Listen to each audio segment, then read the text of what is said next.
to another episode of Making Magic Happen, brought to you by RW Hobbies and Games in Livonia, Michigan. I'm Zach, and today I am joined by Kyle Boggemes. How you doing, Kyle? Hey, good. How are you? Thanks, man. And we are going to be talking Stoneforge Mystic, Modern, and Modern Horizons 2. So we want to see what Stoneblade is going to do.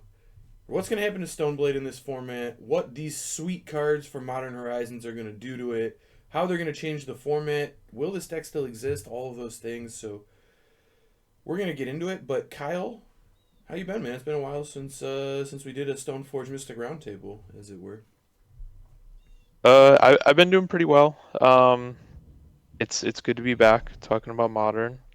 We're getting close to talking about, reopening, playing some paper tournaments. So I'm back into modern. I'm really looking forward to it. Yeah, I was off Modern for a while just because without the paper, it just doesn't feel the same, right, man? Like there's just you can play on Magic Online, but like I don't even know what we're playing for on there. It's fun to play some Yeah. games, but it's just not the same.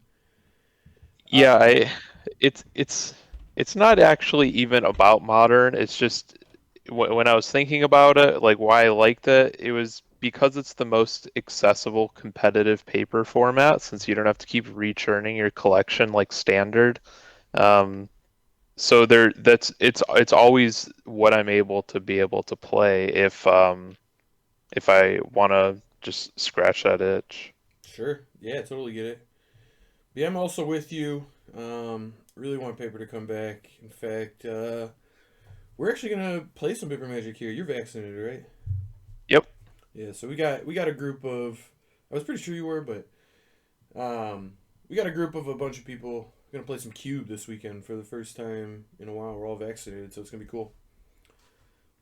Yeah, I'm really looking forward to that. That's like my first kind of Magic hangout since the pandemic. Yeah, I mean, I've played Commander a couple times, but pretty much the same. But anyway, let's get into Modern Horizons 2 because this set is looking super super sweet. There's a lot of really cool cards. I don't know if we've touched on this one yet because this one's been out for a while. But how do you feel about Counterspell, man?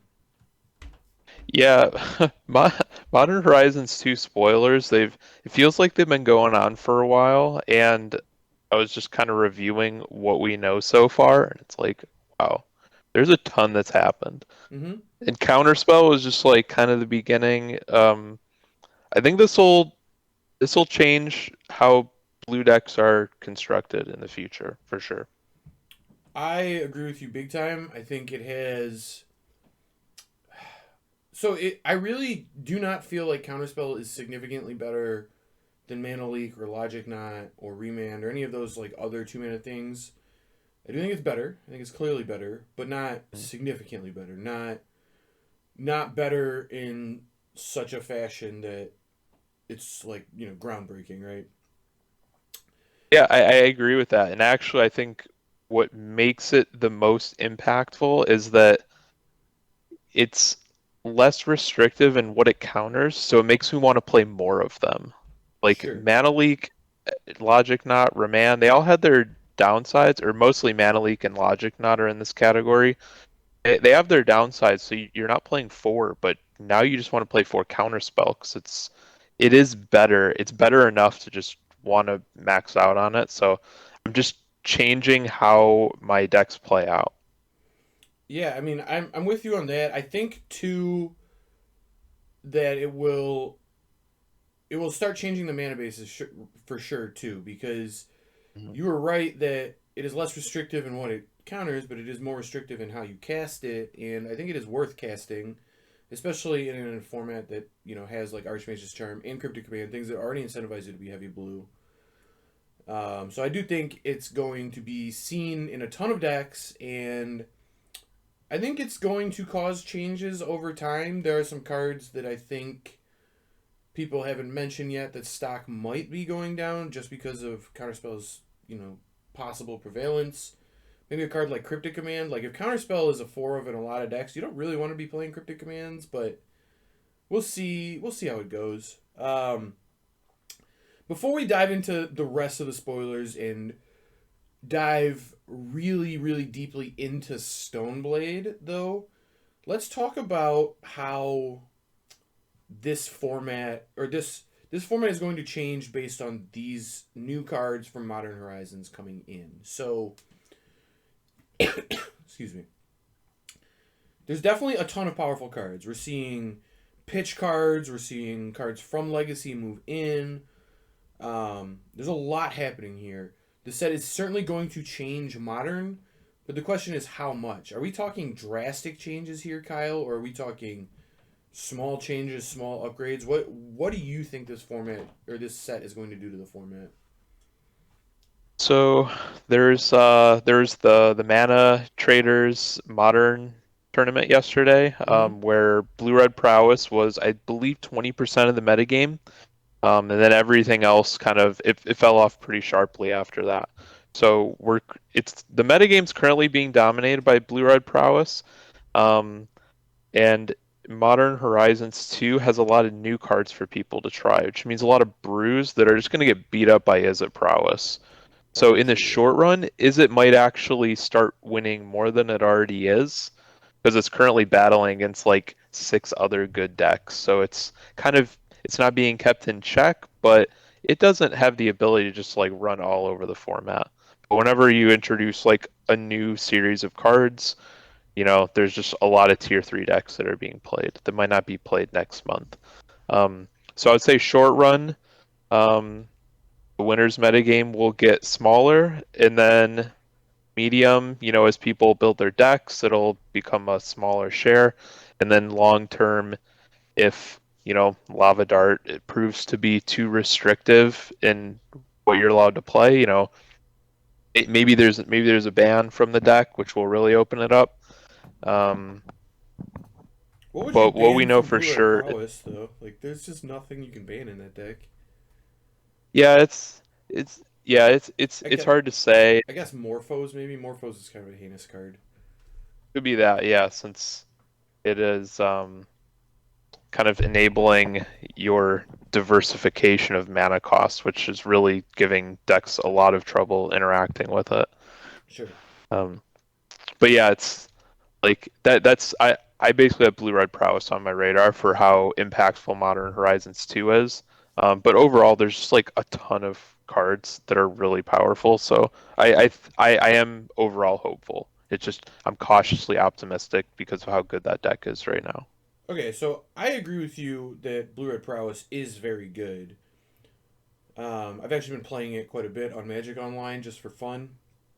Just get some testing in, and the deck is extraordinarily strong. It wins from a lot of positions where it doesn't look like it can win from, and it's more resilient than people give it credit for. But all of that said, it didn't get very many things from this. The full set is not spoiled, so maybe there will be something in there that the deck ends up wanting. But uh, excuse me. But so far we haven't really seen that many tools for the deck or that many things that will be significant upgrades for it. That said, it is a very powerful deck, but I think there's enough power going towards other decks that blue red won't dominate the entire format. I mean, you're definitely right that it's going to stomp the bruise. Like, that's going to happen. But once we start figuring out what cards from the set are real, where they go, their real homes, what the other players in the format are, blue red's not going to stomp on them because it just didn't get the upgrades, in my opinion. Yeah, Um, like what's the best thing that you've seen that Is It Prowess gets well, in Modern Horizons 2? so far the two things I've seen by far are Harmonic Prodigy, 2 mana 1/3 prowess. It basically like doubles your prowess triggers too for your wizards. Oh, right, Um, yep. and then Suspend, which is like a blue Swords to Plowshares kind of that we can talk about. Those are the two best cards I've seen, but they're not significant upgrades over what the deck was playing, in my opinion, so far. Yeah. So while they might be upgrades, while the deck might get slightly better, like I think if you're playing Harmonic Prodigy, you're probably just replacing some Stormwing entities or some Sprite Dragons, and At that point, I don't think it's a clear upgrade, and Suspend is probably replacing Vapor Snag, which is a deck is already playing, and I do think it's better than Vapor Snag, but I don't think it's like clearly better than Vapor Snag. So I don't know. I don't think it's gonna get that much bigger. In terms of the rest of the stuff going on in the set, though, like entire format, I haven't seen any cards that are gonna create archetypes themselves. Like, I guess looking back at the first Modern Horizons, I'm not seeing a Hogak, something that's going to create like a tier 1 deck all by itself. You know what I mean? Yeah, to be fair though, when I looked at Hogak, I didn't really understand it. So I mean, there's a lot of cards from Modern Horizons 2 so far that I'm looking at it. It's like, it does something really it's strong, but it's kind of a complicated effect. So sure. we I'm ready to be surprised by Sure. just some crazy deck coming out. I mean, that's probably going to happen, but we're not talking groundbreaking because there's also like Urza and Ren and 6, and these are like incredibly powerful mythics that like require you to build around them in some fashion, but when you do, they really pay you off. And I don't feel Yeah. like that style of card has been spoiled yet. They still could, obviously, but I don't really feel like that style of card has necessarily been spoiled yet. There are some green cards I think are interesting. You could maybe do something like that. But for the most part, I do think a lot of the players we know from Modern will still be here. And this set, to me, is a lot more of just very good role players, a lot of upgrades to decks, that style of set. Yeah. I agree with that. Okay. So let's get into Stoneblade then. And I guess let's look at it through the is it prowess lens because I think one of the big reasons Stoneblade has fallen off is it prowess. That matchup should be good for Stoneblade, and in a lot of cases it can be, but is it prowess can kind of destroy Stoneblade if they want to, if they play enough of braids, that kind of thing. And I think it's just a more powerful deck than Stoneblade overall for the time being. Um, but Kyle, Stoneblade is getting some tools here that are going to help in that matchup significantly. Yes. One of the biggest reasons why is it can go toe to toe with Stoneblade, can beat Stoneblade, can be better than Stoneblade, and is often better in a lot of other matchups, is that its curve is just lower. It can cast more spells. It just genuinely cycles through its deck and kills people quicker. But it casts more spells in a game on average in every single game because it just has a lower curve. And Yeah, that that's deck's fast. It's the best. It's the best for a reason. yep. And blue and white didn't really have impactful cheap cards in Modern outside of the ones the deck was already playing, right? Like you played your Ops, you played your Path to Exiles, and then Mana Leak, I guess. Once you started to get up into like 3-4 mana range, Stoneblade has all the tools. I mean, all the good Planeswalkers. Basically, every blue white 3-drop ever printed is probably good in the deck to some extent. So Yeah. there's like 1,000 options at 3 that you could play. But the cheap stuff was really lacking, and one of the biggest, I guess, the hallmark cycles from this set is this pitch cycle, and I think it's going to be big for Stoneblade. So let me read Solitude for you, which is the white card of the pitch cycle. It is a 5-mana 3/2 creature elemental incarnation. It has Flash and Lifelink. And it says when Solitude enters the battlefield, exile up to one other target creature. That creature's controller gains life equal to its power. And then it has Evoke, exile a white card from your hand. So basically, you can evoke this at instant speed to Source to Plowshare or something. You exile it, they gain life. And Subtlety is the blue card in this cycle. This is a 4-mana 3/3 instead of a 5-mana 3/2, but it has Flash and Flying. And it says when Subtlety enters the battlefield, choose up to one target creature or creature spell or planeswalker spell. Its owner puts it on the top or bottom of their library, and then it has Evoke for exile a blue card from your hand. Excuse me. So yeah, I mean, what do you think about these, Kyle? These things are nutty. They're very nutty. Um, they might require some build arounds, but on the surface, even if you just throw them in your existing Stoneblade decks, or just decks in general, as long as you can support the color requirement for the evoke cost, your deck gets significantly more powerful, and you can just compete with those lower to the ground strategies. Yeah, definitely. So I've always thought one of the big problems with prowess was if you just kept any hand against prowess that didn't have a path to exile in Stoneblade, you were kind of dead. You just couldn't kill. Like they would just play like one drop, two drop, another one drop, and then cast some spells or whatever, and you just couldn't kill those creatures in time before they killed you. Once you add Solitude into the mix, now all of a sudden on your turn one on the draw when they go like Monastery Swift Spear into Sprite Dragon, I can Path to Exile and Solitude both of them on turn one. Like I can have taken no damage from them essentially, and that's a big deal. I mean, you're down a card, but it's a big deal because blue and white are certainly colors that can recuperate. Well, blue mostly, but they're colors that can recuperate being down a card. Like you have these powerful planeswalkers that at some point later in the game can refill your hand. You just need to get there. And these are. Yep, yeah, yeah, I mean your whole deck is just like two for ones. There's so many of them. It's Mhm. yeah, as long as you live to like yeah, turn 3 or turn 4 like you mentioned, like all the powerful options, like that's going to be good enough a lot of times. Definitely agree. So I guess I'm curious between Solitude and Subtlety. Which one do you think is better for Stoneblade? So it definitely depends how you build Stoneblade. I usually like to play the more blue focused Stoneblade decks where I'm just playing Stoneforge Mystic. I play it early and then I back it up with counter spells to win. Sure. And like flashy Spell Queller, Sword of Feast and Famine. Those are like the cards I like to lean on. Um, and that makes subtlety more powerful in that version. Sure. But I think as far as the effect for what we need, Solitude is more powerful, but requires a little bit of tailoring because usually the deck is more blue focused.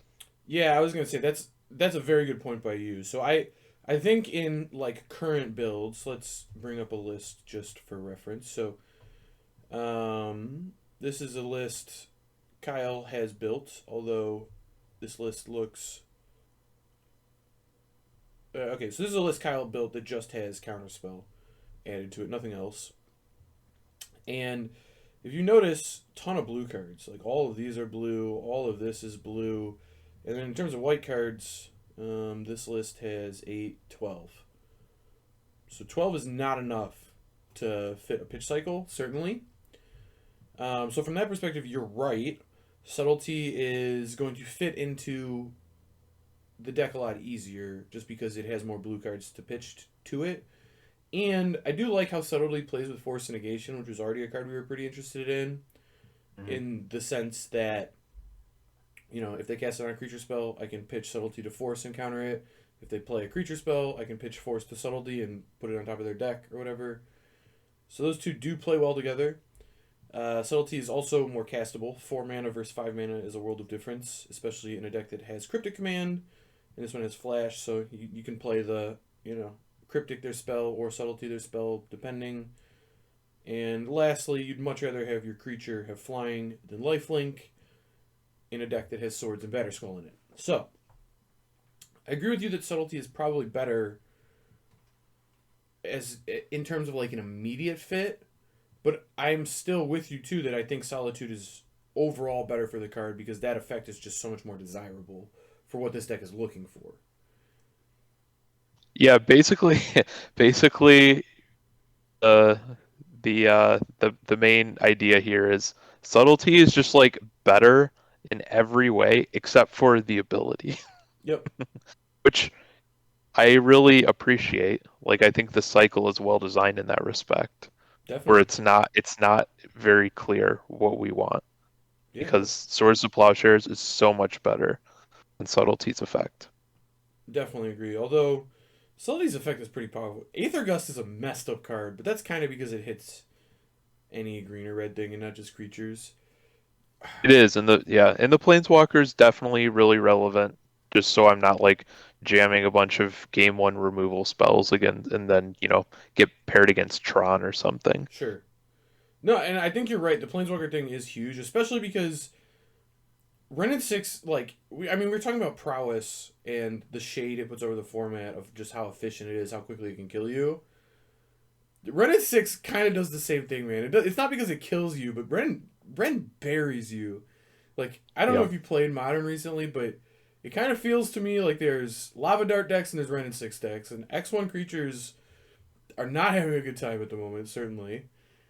Um, and Ren and Six is just so powerful. It doesn't look that powerful. I mean, it kind of does, but it doesn't look as powerful as it is. And then you let it sit there, and then it's all of a sudden it's plus like 3 times, and it's about to alt, and like, how am I going to deal with this? There's not that many spells people are playing at the moment. They can beat it.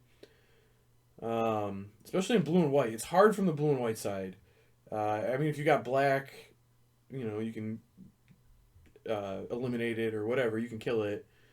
And red can bolt it and attack it to some extent. Green can kind of ignore it, but blue and white just struggle with Ren and Six a lot. And subtlety hitting Ren and Six is a big deal, I think.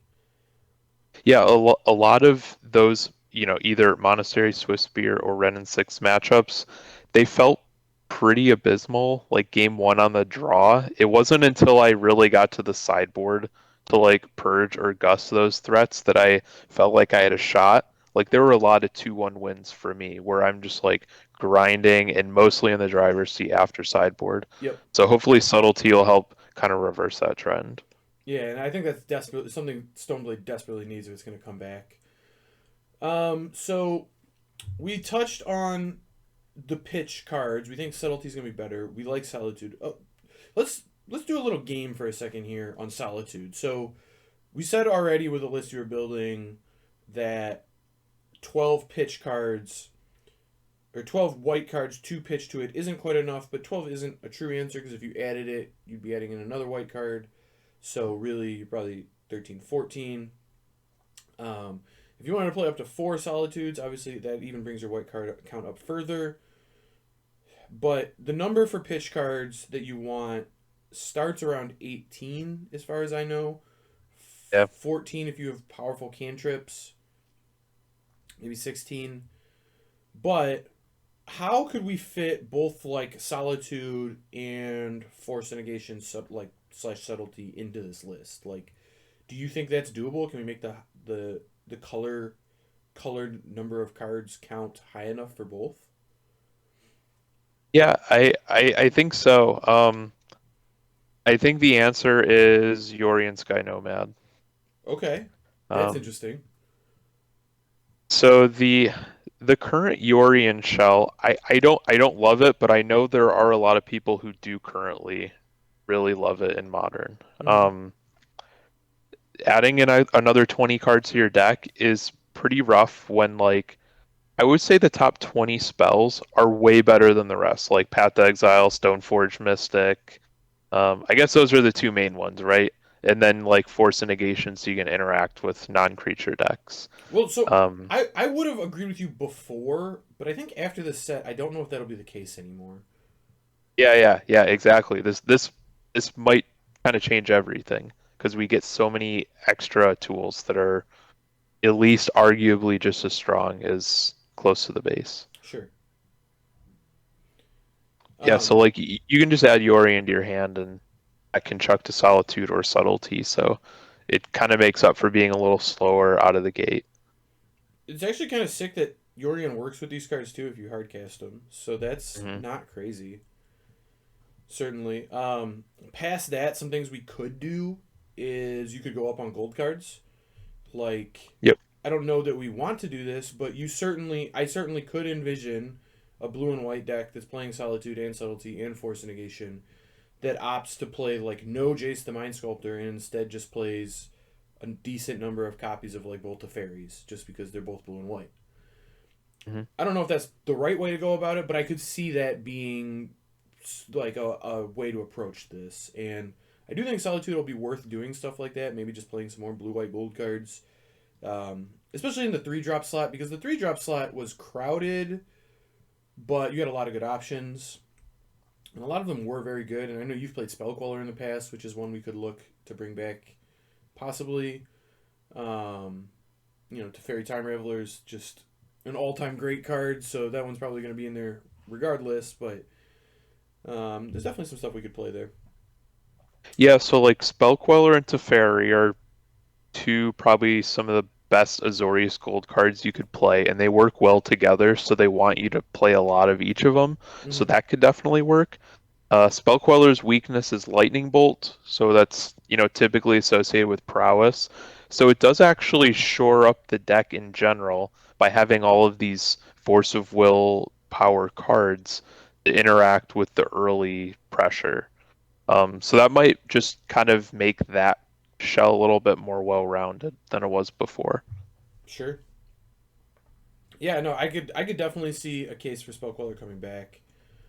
Um, and yeah, I think the answer is just play gold cards. I don't know. Are you thinking like right off the gate you want like 4 subtlety and 4 solitude? Like, are we going that far, or is this like I want 1 subtlety and 2 solitudes, or 1 and 2, or 1 and 1, or what are you thinking with these? Probably two subtlety, and two of solitude, mainly because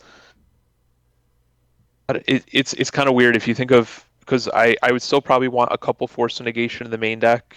So like subtlety's kind of in the middle.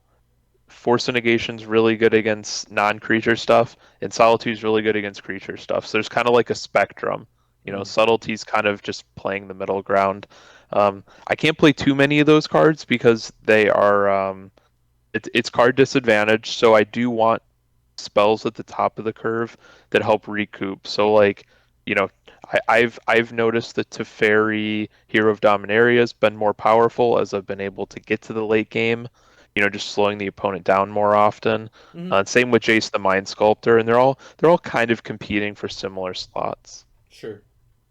And yeah, I'm with you. I don't. You definitely can't play 4 of both. Like, you'll just have too many pitch spells. But I can tell you in Legacy when I play Stoneblade, the correct number of pitch spells I have found in that deck to be around 6, maybe between 5 and 7, somewhere in that range. I found that to be about the right number of pitch spells for that format. And the deck builds, while not being, exactly the same, are somewhat similar. So I would not be shocked if the right number of pitch spells for the modern version also converges around the number 6. But we'll see what happens with that. Yeah, Um, and there's a lot of cards of sideboard that interact with creatures for 1 mana. sure. Um, so like it makes me less likely to board in subtlety, which is like a really just kind of I'm making sure I'm not skewing my deck too hard, and then solitude, which is really targeted toward creatures. I just don't really need that effect after sideboard. Force of Negation's another story. I'm still willing to board it in. Sure. Yeah, Force Negation is different than these cards, for sure. Right? I don't think that's. I mean, its clause is different. These you can these don't have the Force Negation clause. You can do this anytime, which is Hmm. relevant. Yeah, Um, for sure. so yeah, we'll see what happens with those. Let's move on to some other cards I wanted to touch on here, though, real quick. So, excuse me. It would not be. We wouldn't be doing a Stoneforge Mystic talk show if we didn't talk about the equipment that came out, right? Hmm. So we got 2 of them. Let's touch on, I guess, the easier one for our archetype to talk about first. In Sword of Hearth and Home, which is 3 mana. Equipped creature gets +2/+2 and has protection from green and from white. Whenever a equipped creature deals combat damage to a player, exile up to 1 target creature you own, then search your library for a basic land card. Put both cards onto the battlefield under your control, then shuffle. So, Kyle, thoughts on Sword of Hearth and Home? So the Sword of X and Y cycle has a really high bar because Sword of Feast and Famine is the card you get against non-creature decks, and Sword of Fire and Ice has different protections and is more relevant against creatures in blue and red.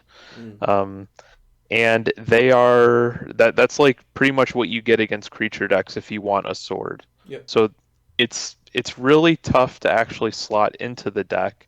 That being said, the blink ability and the ramp ability both work really well with a Yorion shell, That's or true. just the solitude shells we've been talking about.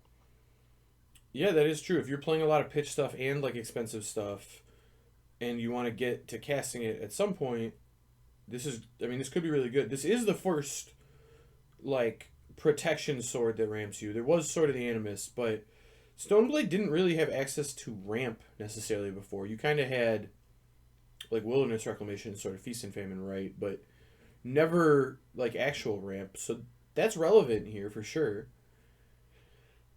Yeah, there's a ton of like mana filter or mana dumps in like the castles and colonnade too. So Mm. like and just Jace brainstorming just means you can like put extra lands back. So um there's like no shortage of things to do at the top end. So this does help you kind of take advantage of where the deck shines, which is in the mid to late game. It's also interesting that this is a shuffle effect on the sword when you Hmm. connect. There were not, shuffle effects on any of the other swords to my knowledge. So it does Yep. work with brainstorm. You're right. I mean, you're totally right about that. That is super relevant. Um, I do think this one is weird in that it catches the space in between Feast and Famine and Fire Ice, right? Like Yep. it, its ramp effect is kind of what you want against unfair decks, a la what Feast and Famine does. But Feast and Famine does that better because it also makes some discard cards. Mhm. And its like value effect is kind of what you get sort of Fire and Ice for. Although again, I think Sword and Fire and Ice does that better because it's also killing stuff. So I think if you already had Sword of Fire and Ice and Sword of Feast and Famine, you probably won't want Sword of Hearth and Home. It seems kind of like a slightly worse version of both of those. That said, Yeah, oh, go ahead. yeah, overall, I agree with what you're saying, and um, it's more just like entertaining it and looking at what it can do. Sure, But overall, yeah, I think it would probably be like a third sword, sure. which might be a little too many. I will say too about it that um, it is probably the best pro white sword. Like of all the, I think we have all four swords that will give pro white now, right? Mhm. Uh, Wait, we don't have a black and white one. No, that's light Yeah, and that shadow. was the We have original. we have Mhm. light and shadow, blue white, green white, and red white. And all the white ones are pretty bad, actually. So this is probably the best pro white one. So if the metagame Yeah, got to like a white dominated place, maybe we start considering this. But yeah, until then, I think we're gonna leave this one on the shelf. yep, I agree. Okay, so let's talk about the other equipment in Caldra Complete. This is a reference to the sword, shield, and helm of Caldra from, I believe, original Mirrodin like block. The Cauldron Complete is a 7 mana legendary artifact equipment. It has living weapons, so Batterskull's mechanic has returned. And indestructible, so you cannot destroy the equipment Cauldron Complete. And the equipped creature gets +5/+5 and has first strike, trample, indestructible, haste, and whenever this creature deals combat damage to a creature, exile that creature. And then it has equip 7. 7. That's a lot. It's a really large equip number. It also costs 7. So, I don't know, Kyle. You want to break this down for us? This one is, yeah. Yeah, so it's kind of weird because Stoneforge Mystic's equipment package currently covers a lot of bases, and so it's like where do each of these equipments fall on that spectrum of bases that we already kind of have covered? Caldera Complete looks like it's closer to Batterskull because it has living weapon and it's a threat by itself. And it has the same risk as Batterskull of if your Stoneforge dies, you're probably going to be stranded with an equipment that you're not going to use for a very long time. So it's increasing the risk, but also increasing the reward compared to Batterskull. Hmm. Because this is a pretty ridiculous creature if it actually comes down. Yeah, I mean it's like a indestructible reality smasher with first strike, Yeah, and so it's if they like ever do what is block it it, weak they're to? It's there's like Path and Cryptic Command for the most part. yeah. I mean Vapor Snag will get it out of prowess. Oh yeah. Um, other Teferis are gonna make this look kind of dumb. That said, it could kill a Teferi when it comes down generally, so maybe you're okay there. Um, Dismember can get this one, which is kind of Yeah, I was awkward. just thinking about that. Um, there's not really any exile artifacts, so the fact that this thing is indestructible means your equipment is gonna stick around. The 7 equip is a lot though. Um, I will say, if we are playing 3 mana Teferi though, it's not crazy, to I guess vial this in with Stoneforge Mystic, have a 5/5, they kill the 5/5, bounce it with, you know, you can do the pseudo Batterskull pickup by bouncing it with Teferi and then vialing it back in with Stoneforge. So it does have that going for it. Um, but yeah, I think it's unfortunate that it's a little vulnerable to a lot of the heavily played removal spells from a lot of the best decks. I mean, those are the best removal spells we just named.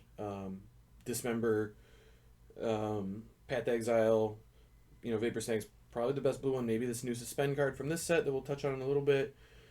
That could be awkward with this. But it does get around Lightning Bolt and Fatal Push, which is relevant.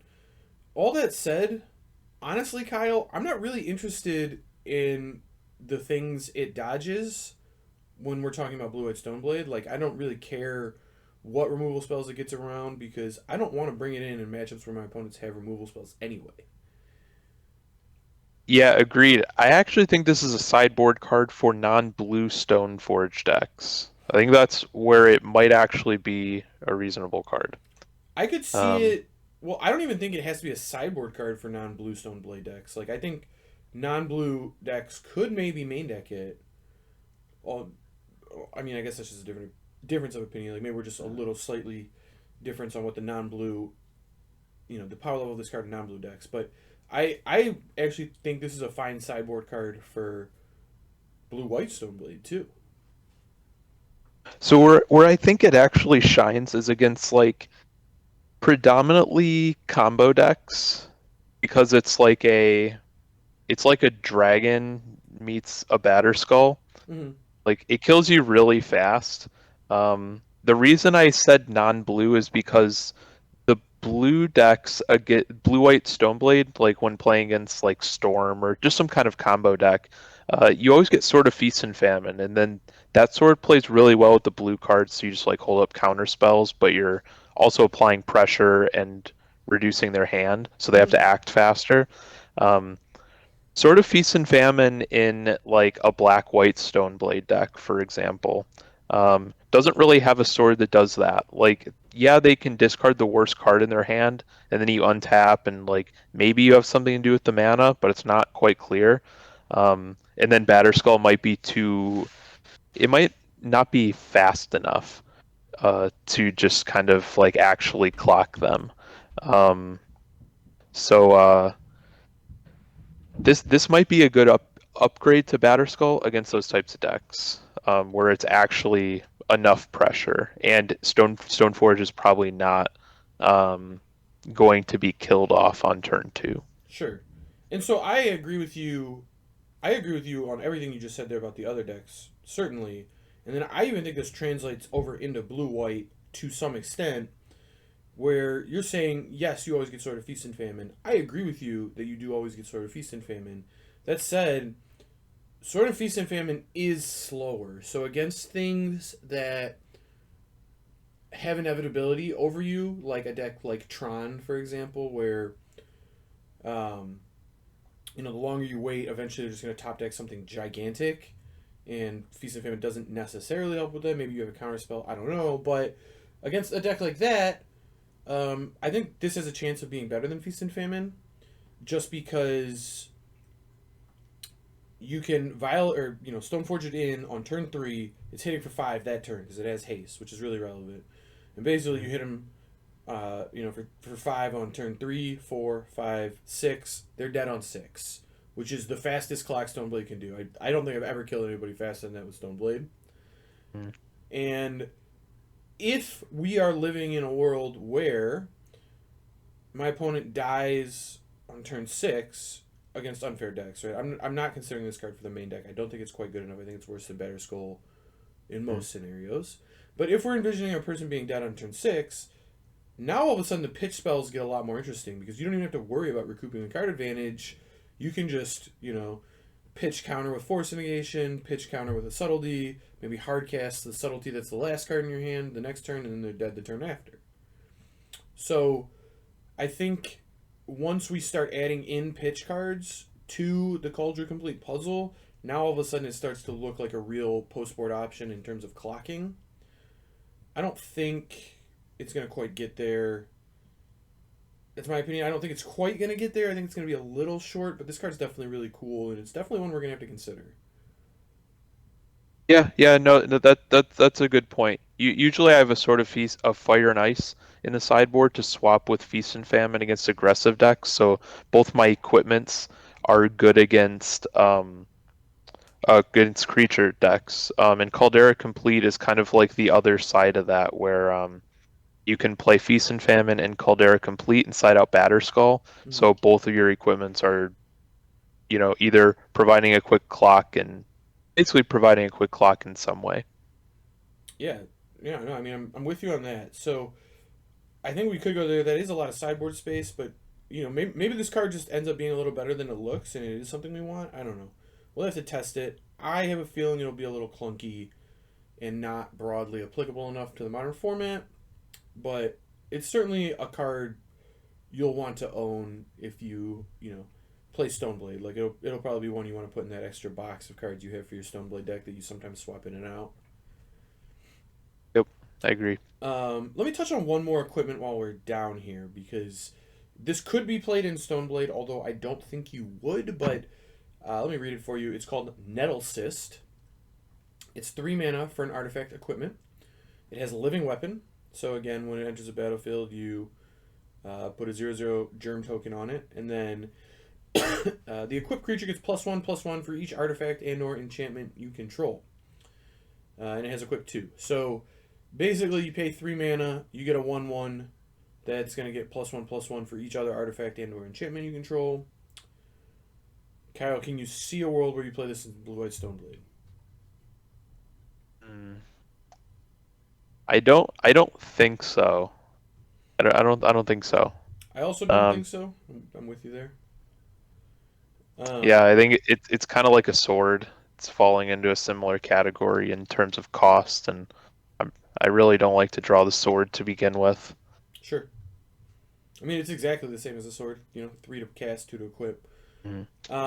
My big problem with it, like I could envision a world where maybe you want something like this in a Stoneblade deck, but I'd have to be playing a lot more artifacts or enchantments for it to be worth it. And so like maybe if a bunch of busted enchantments come out and we're like playing blue white enchantment Stoneblade or something, Enchantress Stoneblade, I don't know. Then maybe we're interested in it.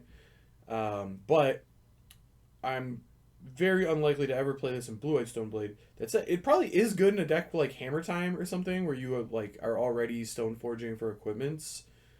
Um, Yeah, I think the card is actually still modern playable in some way. yep. Like I could definitely see it in Hammer Time. This thing gets big in that deck where you have like ornithopters and random hammers sitting in play and all of that, and Sigarda's Aid. I think it also can be like a flash blocker in that deck. This card might be pretty good in that deck, but for Stoneblade's purposes, not super interested. All right, let's move on to 2 other cards I wanted to talk about. Let's talk about. Oh, we've already mentioned Suspend. Let's talk about Suspend, Kyle. So Suspend is 1 and a blue for an instant. It says exile target creature and put 2 time counters on it. If it doesn't have Suspend, it gains Suspend.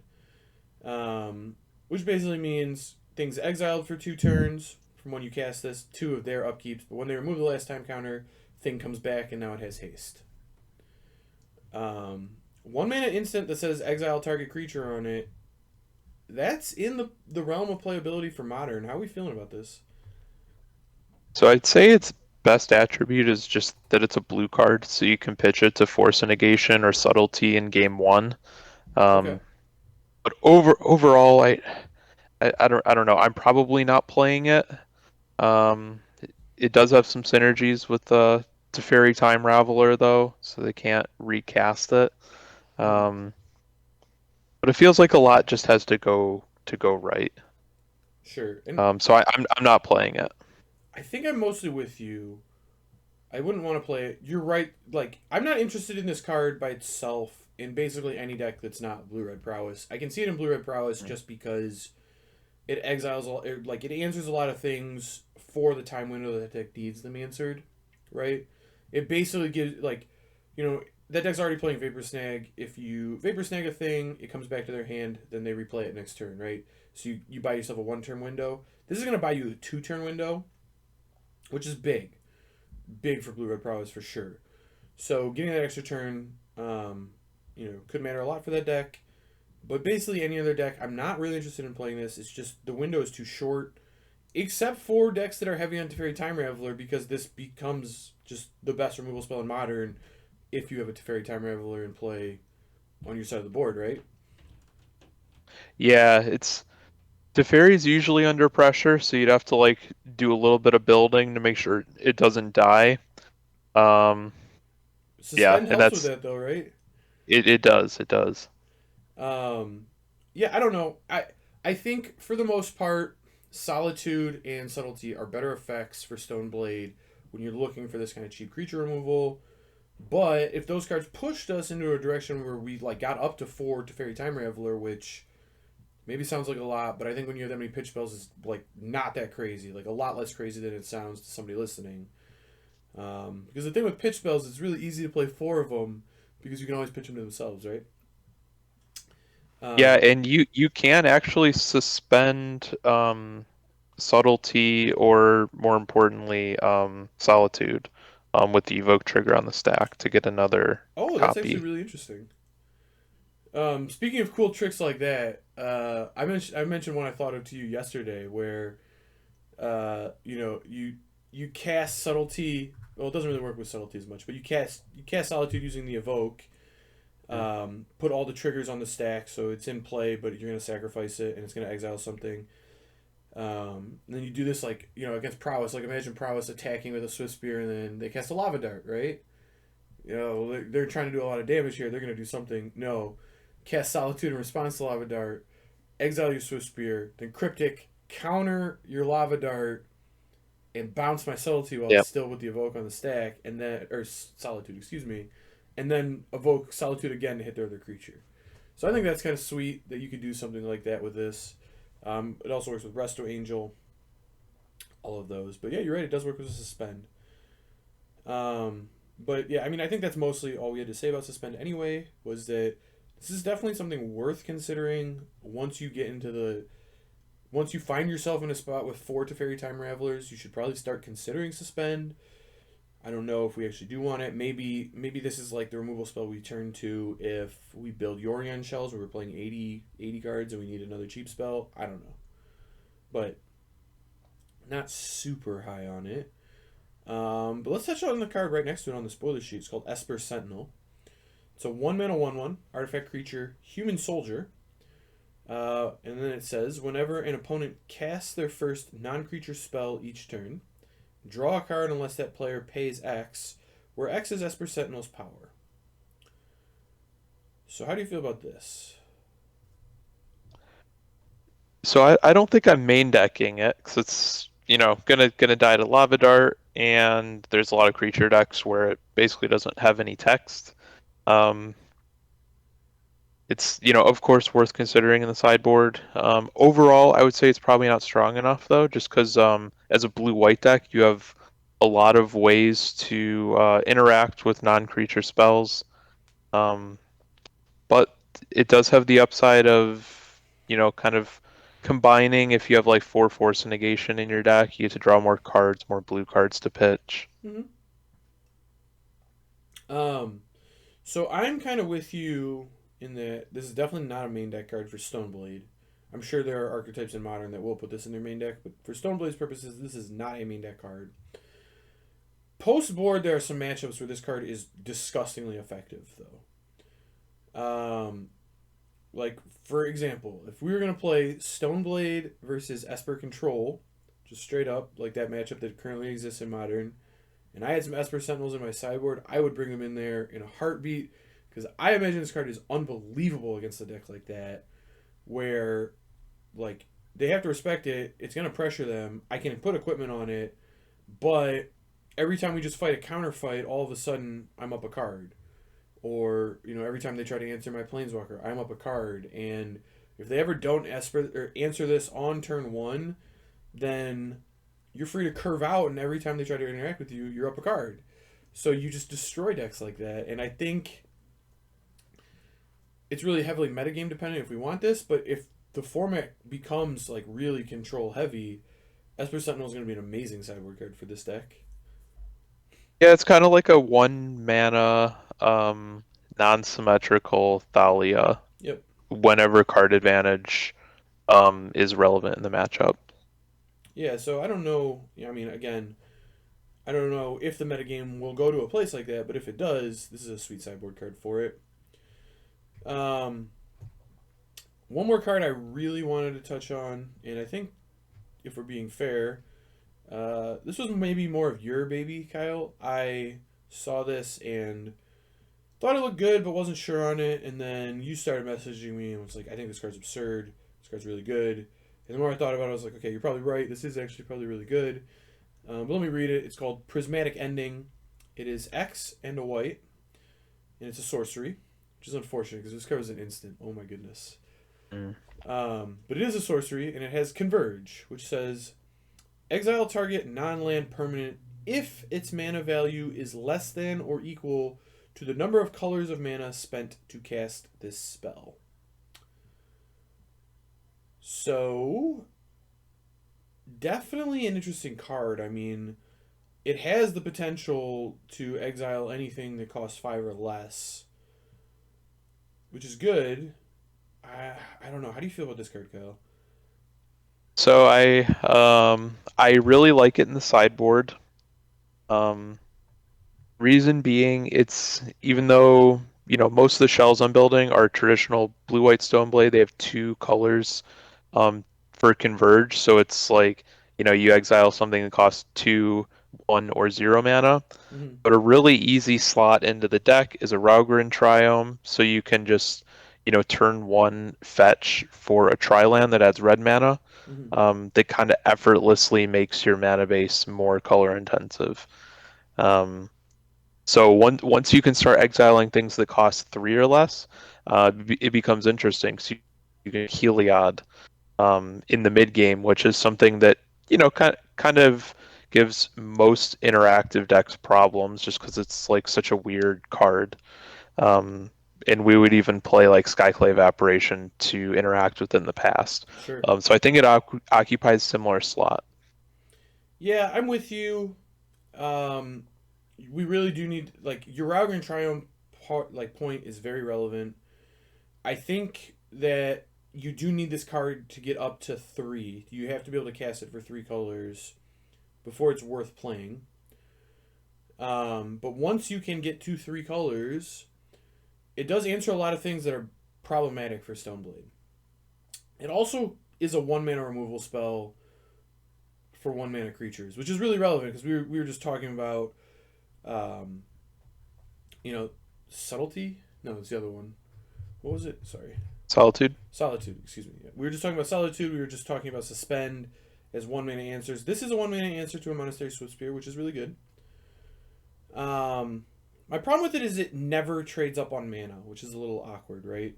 Like it always needs to cost 2 to hit something that costs 2, 3 to hit something that costs 3. It's never going to trade up on mana, which is kind of frustrating. But as a sideboard card, that's fine because you're not really concerned about trading up on sideboard. You're concerned with answering the thing that you need to answer because you went to your sideboard and you're like, I can't answer X thing. Give me something that answers this. And Prismatic Ending is probably an answer to that. So that makes it a very effective sideboard card in my opinion. And I'm with you. I think we'll probably want to play like one or two. The fact that it's a 2 minute answer to Ren and 6 is really good. I'm Yep. interested in that. It also hits Teferi Time Raveler, which is good. It is kind of frustrating that you can't hit Karn with it though. I wonder if we could get another color in there somehow just to hit 4 mana Karn. Yeah, so that was actually the thing. So I wouldn't be boarding in this card against like Eldrazi Tron, where like most of their threats are like Karn or Thought Not Seer, Reality Smasher. Sure. I did try to main deck this card, but I found just when I'm imagining like what I need it to do in the main deck, where it needs to like cover really broad areas of threats, I found myself wanting a fourth color, which meant I probably want to be playing like a blue black pathway or something like that because there's not another blue white triome that I can play that Sure. covers black or green mana. Um, and most of the time I'm like not going to be playing this pathway as a black or a green land. So it just made my mana base like way worse. And it's kind of like a two card combo. So like a lot has to go right for it to actually exile something that's four, which is why I specifically said it's like more of a sideboard card. And so yeah, so to answer your question, I don't want it to exile things that are four because I probably wouldn't board them in anyway, just because a lot has to go right. Okay, that's fair. You probably have better answers once you start getting to 4 mana spells anyway, so that could be a thing. Let's touch on a card that's similar to that, although not in blue white Stoneblade. But if you're going to play an Esper Stoneblade deck, you could play Vindicate in that deck. How do you feel about Vindicate? So historically, I've actually played Vindicate in formats as old as Legacy on more than one occasion. Like I've played Esper Stoneblade Mm-hmm. in Legacy for I probably played it for about a year, and usually Vindicate was the card that I would play in the flex slot because answering lands was really important in Legacy, and I didn't want like Wasteland. So Vindicate did a good job of covering a ton of bases. Um, and if you do play Esper Stoneblade, I think Vindicate's really powerful. Um, answering Tron. So like I think Vindicate's best attribute is that it's a non-blue effect if you're like not a heavy blue Stoneblade deck that lets you keep at parity with the big mana decks like the Tron decks or the Valakut decks. Yeah, definitely. And I agree with you. That's the big upside because we have 100 of these effects that do this for non-land permanent, right? It's 20 different things, but none of them do it well for lands. And Vindicate's kind of the first one that's doing that. I mean, obviously there's cards like Stone Rain and whatever that just hit lands, but this is the first like truly flexible one that can put them down mana. Like the one we're looking at before was Assassin's Trophy, which is a good card, but probably um, it doesn't really do the land thing quite right in the way you just described because it gives them a basic, which it does work against Tron to some extent, but then they have an easier time casting their Ancient Stirrings and whatever. Vindicate setting them back a whole turn can be absolutely backbreaking. And against a deck like Tron, where they're trying to put together three specific pieces, I mean, it can just end the game sometimes. Like, can you imagine going, like, turn three, put your Caldera complete in, hit them for five, turn four, Stone Rain you? Like, that's going to be pretty bad for them. I mean, I think so. I'm thinking it's I already like Snapcaster Mage a lot more post Modern Horizons 2 because of Counterspell. Okay. It's like one of the best things you can flashback. So getting the option to flashback Vindicate if you're like going after lands or it could be anything, just like flashing back Vindicate for 5 mana is really strong. That's fair. I'm in love with Vindicate. I want to play this in decks that aren't Stoneblade though. I want to play it in like Esper Control or white black pile of garbage, whatever deck. That sounds all sweet to me. Yeah, Um, I'm super stoked that Vindicate's back dude, or Vindicate is coming to Modern. It's really fun to cast. I agree. It's awesome to cast. It's also like the perfect one of in every deck, like they can cast it. Because you don't really want to play a lot of these because it gets kind of clunky. But it's like if you ever just have black and white mana in your deck and you're sitting at 59 cards, it's like how wrong can I go adding a Vindicate? It hits anything. Yeah, like you're playing a tournament, it might be 7 rounds. Like you're gonna face a lot of different threats. Yep, Um, and usually there's some kind of downside to every removal spell. And Vindicate is slow, so as long as you budget that in your slow spot of the curve, you'll be okay. I agree with you. All right, so last card I want to touch on before we wrap this up. Kyle, I was going through the spoilers. I saw another card in the Esper colors. This guy was holding a sword, so I assume he goes perfect into the equipment deck. It is Dakon Shadowslayer. He is white, blue, and black for Legendary Planeswalker Dakon. Dakon starts with 0 loyalty, which is weird for a Planeswalker, but it's because he has a static, and I don't even know if this is a static. It's more like an ETB on a Planeswalker. Yeah. It's strange. But anyway, it says Dakon Shadowslayer enters the battlefield with a number of loyalty counters on him equal to the number of lands you control. Is a +1 that says Surveil 2. For those that don't know, Surveil is like Scry, but instead of putting it on the bottom of your library, you put it into your graveyard. Surveil 2 is a lot. Looking at 2 cards and bidding both of them is kind of a lot. It has -3, exile target creature. And it has -6, you may put an artifact card from your hand or graveyard onto the battlefield. Thoughts on this, Kyle? This is a weird one for Stoneblade, but interesting. Yeah. There's actually just a ton going on with Dagon. First thing, is the mana cost. It's white, blue, and black, so you can chuck it to, grief, force, and negation, subtlety, and solitude. Yep. So that's huge. It's kind of like Esper Charm in that way. Um, it's a 3 drop, which we've mentioned. There are a ton of 3 drops, and adding black just to a Stoneblade deck makes it even more competitive. But this is legendary, so it'll have diminishing returns. So maybe you can play one. Um, and exiling creature is a powerful effect. So as long as you have 4 mana and it enters the battlefield with 4 loyalty, it'll stick around once you exile something. So Yep. that's pretty powerful, leaving like a Surveil 2 Planeswalker behind. Um, so I don't. I think it has a shot of being a one of. So I agree with you that it has a shot. The loyalty and like cost aspect of this planeswalker is really good for blue like Esper style decks. Like Esper style decks are really interested in getting to 6 mana, playing a 3 mana play, and then passing with 3 mana up to do something on their opponent's turn. So that aspect of this planeswalker works really well. I think that's a super interesting way to design a planeswalker. Mhm. And the thing you touched on, the -3 exile target creature, is great. Obviously, like I have no argument on that. That's going to be great. Um, my problem with the card and why I don't think it's going to see any play is while Surveil 2 is a lot, Stoneblade does not break Surveil at all. Like it has very few graveyard interactions. So it's kind of just like a Scry 2, which historically has not been good enough on Planeswalkers. It's close, but not quite good enough. You know what I mean? Like we've seen a bunch, and it's like they're always close, but they're never quite there. If the +1 said draw a card, I'd be all in on Dakon for the record, but it does not say that. Um, and then for the -6, the -6 is like good in Stoneblade because you can buy back your Batter Skull. You can put the Batter Skull that's stranded in your hand into play, and then like have mana up to repick it back up if you need to, or counter their spell or whatever it is. And the fact that it can buy it back from the graveyard is actually kind of a big deal for Stoneblade because you don't actually have a way to do that. And anytime your Batter Skull ever got abraded at like a point where you couldn't pick it up, that felt really bad. So I don't know. I could see Dakon making it in here, but I think the +1 and the -6 are just a little like the -6 is good. Like it's an effect this Stoneblade wants, but it's nothing about that is broken in this deck. And if you're like -6ing a Planeswalker, you kind of want that effect to be really powerful.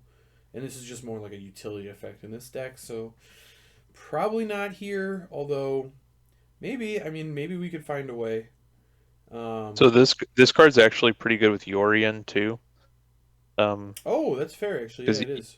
so like with 4 mana, you can exile a creature and leave a 1 loyalty walker behind, and then you can like reset it with 6 mana, and then like get 2 more exile creatures.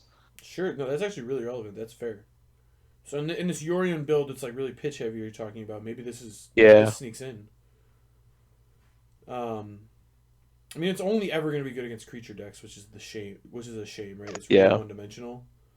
I guess it can help you find more counterspells against non-creature decks, but whatever. Yeah. And it is cool that you can like dump a batter skull with Surveil and then you can -6 it from the graveyard so you don't have to draw it. Sure, that is fair too. Actually, that's fair. It's got a lot of weird stuff going on, so I could see it playing out better in a game than it looks on paper.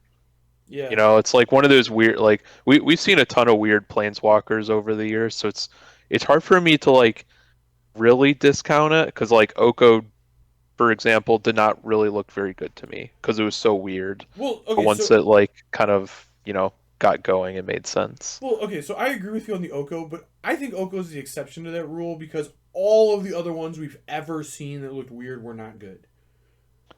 Yes. And Yeah. Oko It was just like, makes me yeah, it just makes me cautious. Like yeah, these things could all play out like pretty well.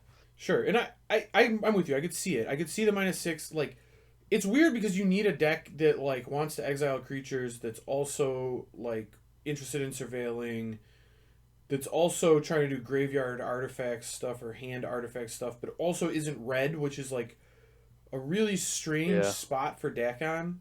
There's just not many archetypes that are interested in this kind of card, and all of this stuff does work in Stoneblade. So it is interesting that that could be a home. Although I'm kind of there that I don't think it really will be, but maybe we'll find something there. Yeah. Um, but that was I'd basically. lead toward not playing it in general. I would agree with you. I would agree with you. So that was basically all the cards we wanted to touch on for Stoneblade for this sit down. Let's look at the list. Kyle, are you? This is the list you sent me, where basically all you've done is added 4 counterspells. Um, There's two subtlety as well. oh, you do it to subtlety. Okay, excuse me. It's Uh, subtle. Fair. That's fair. No wonder I missed it. But you've Were also you just added. like leaning up to like this joke? The subtlety was just in the deck. No, I was not. I actually just missed it, but that actually worked out really well. So we'll take that. Um, okay, so you've also added subtlety. So you got 4 pitch spells here: subtlety, force negation. Counterspell, 6 planeswalkers. 4 Teferis, 2 Jaces, Stoneforge Mystic, and Snapcaster. Um, this is just a rough list. Obviously, this is not something you commit to. You did put the prismatic endings in the sideboard, like we talked about. Mm. So I think we were discussing more visions for these style decks, and you said your vision was kind of this right here, this very blue heavy tempo counterspell oriented get you dead style Stoneblade deck. Mm-hmm. And I think this deck looks good to me. I have no issue with it. I think this is certainly a contender for a way to build the deck when Modern Horizons drops. So I wouldn't be shocked if this was just a decent player in the format. All that said, I was picturing it being a little different in my mind, where I wanted some solitudes in there. That was the only real change I was going to make from this. I think solitude is a little better than subtlety for this deck. No, I'm not sure on that. That's close. I'm really curious to see which one of those ends up being better in these decks.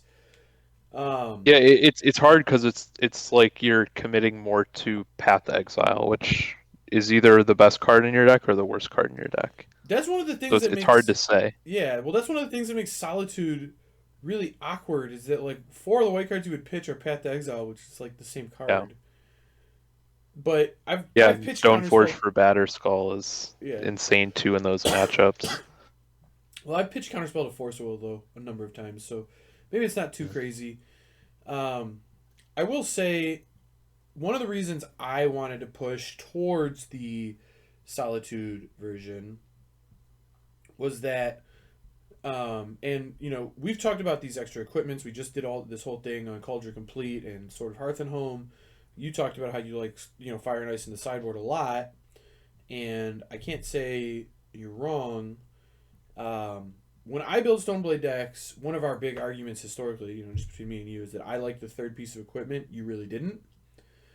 And for me personally, it was never that I liked having the third piece of equipment in the main so much as drawing extra Stoneforges that didn't get anything was a disaster for this deck. It was like you really wanted that Stoneforge to get something, especially when you top deck it and maybe your Batterskull's already dead or whatever.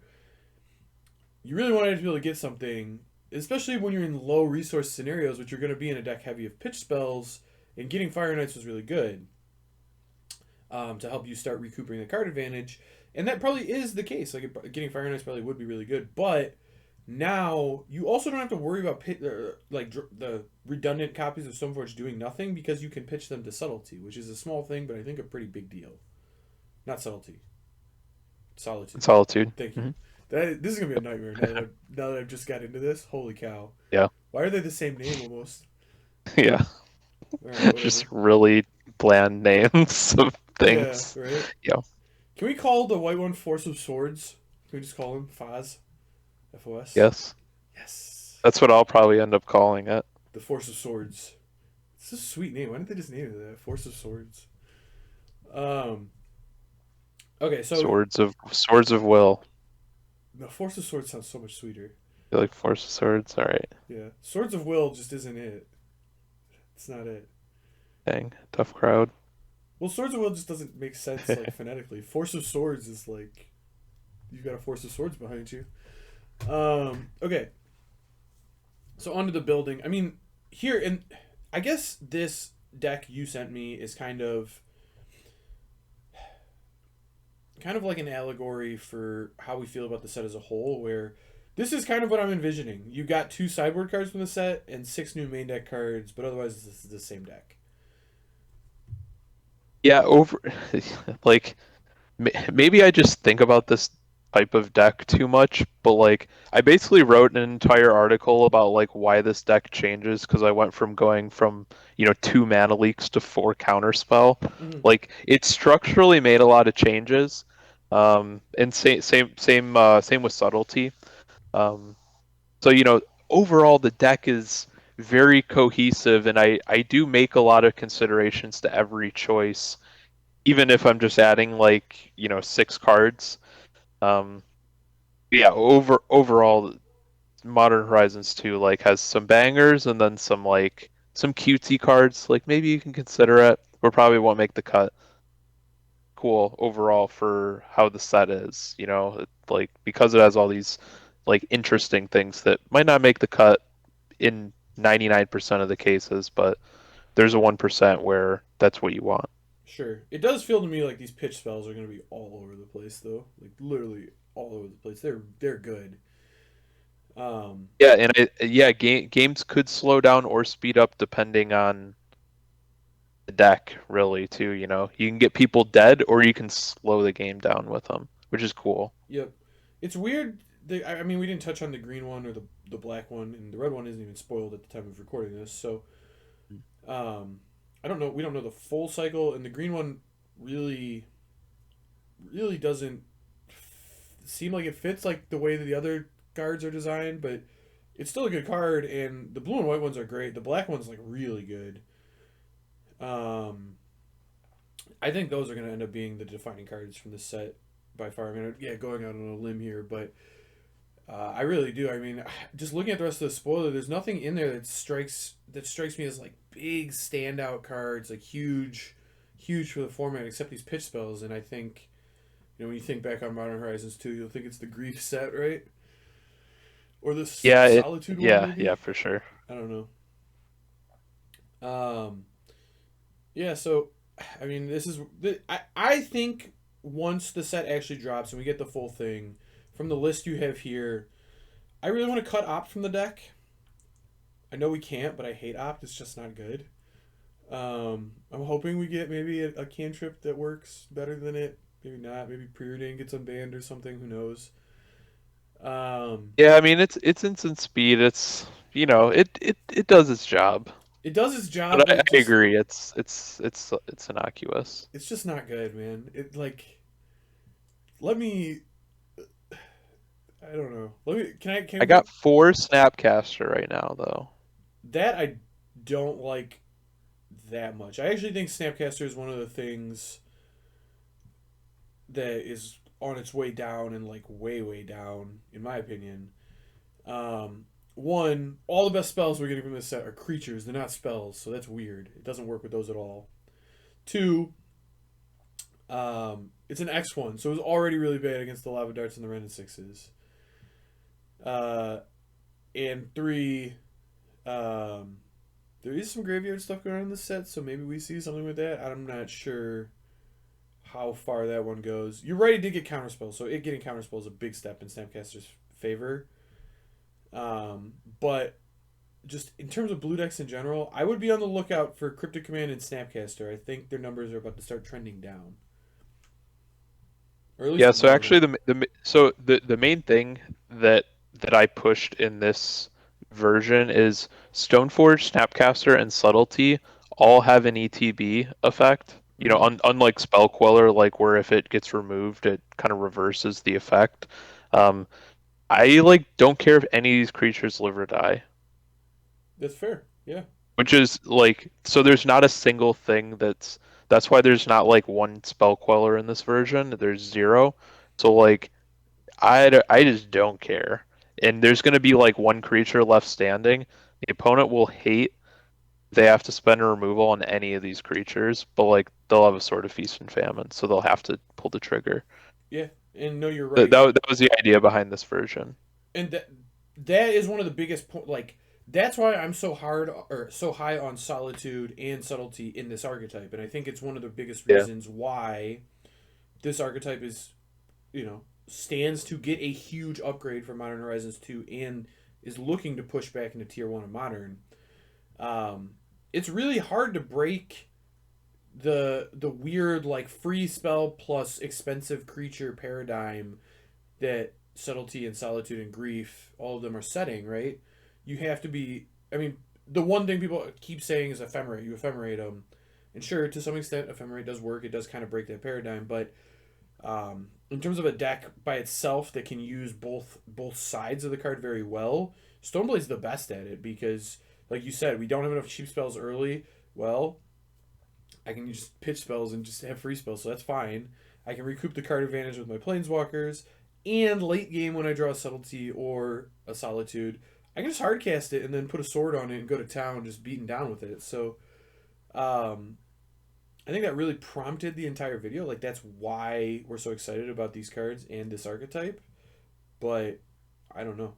I think that's one of the reasons Snap's stock is going to be down too, is because I just think we're going to be looking for more room for subtleties and solitudes. Yeah. This though they're definitely different enough cards where it'll benefit from non-linear thinking about how to build the deck. Yep. Now I do want to see what happens with an Esper version of this post MH2. Maybe we get to a Jeskai spot. I don't know. We'll see. But that's where we're at on the Stoneblade round table. I guess this was a round table, I think. Um, yeah, I don't know. Super excited for Modern. Kyle, anything you want to add before we wrap this up? Um, yes. One thing that we didn't touch on, we talked a ton on the pitch cards, Mm-hmm. but returning to paper magic, we forgot the gamesmanship. Force a negation, you just get to like think at random times and throw out these weird tells to your opponent. I'm really looking forward to returning to that. Oh, dude, I'm with you.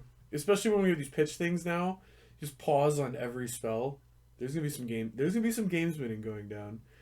I have like no edge online. Like my win percentage sucks compared to paper because like that, like the do I have a pitch spell? Do I not? Do I do the pen trick? Do I say, oh man, like all of these physical cues is actually like really how I like to play the game. Dude, I'm with you on that, and I've told multiple people before. It's like I'm not bad online. Like I can win when I play online stuff, and I have won some online stuff. But my game was always paper because I was just really good at reading people's tells. Like that was how I learned how to play Magic, and that was one of my strengths. And like not having that for over a year has been really rough. Yeah. And why I just online Magic's still a great game, but it's not the same game. So yeah, I'm stoked to be back to it. All right, Kyle, I actually had a conspiracy question here for you. Do you think it's messed up that Wizards is putting out this Modern Horizons 2 set at the end of a 1.5-year quarantine scenario where the best card in it is called Solitude? Ooh. Is it a conspiracy? Or like a bad joke on our behalf, I guess? Or our, Could be. Wizards making fun of us for being in Solitude? If it is, it would be subtle. That is true. It would be subtle. There might be some grief over it as well. Yeah. And whatever the green one is. And in the green pitch spell, whatever that's called in Unspoiled Red now I actually pitch want spell. to know. Can we fit endurance into this joke? I guess we could keep going. I don't know if I could endure that. All right. Thanks, everybody, for stopping by and checking out Stoneblade Talk. I guess that's not... We need a better name for this. The Stoneblade Jamboree. We call it a Jamboree. No, I don't really want to call it a Jamboree. Although that sounds like it's a party, so maybe it's fun. Yeah. I'm having fun. Jamborees have to involve music, man. We don't have that much music here. All right. Get some outro music. I mean, I could put music on it, but... We can call it a Jamboree. All right, fine. The Stoneblade Jamboree. So yeah, thanks everyone for stopping by. Remember, if you like the content we're making here, please like and subscribe to the channel. If you're finding us through this video and not through Twitter, where I'm probably advertising it, so you probably find it through there. But anyway, if you're finding us through this video and not Twitter, you can find me on Twitter at A22EN. You can follow me there, see more content like this. Kyle, where can the people find you? I can be found on. I mostly post on Twitter. Okay. At Boggemes. Sure.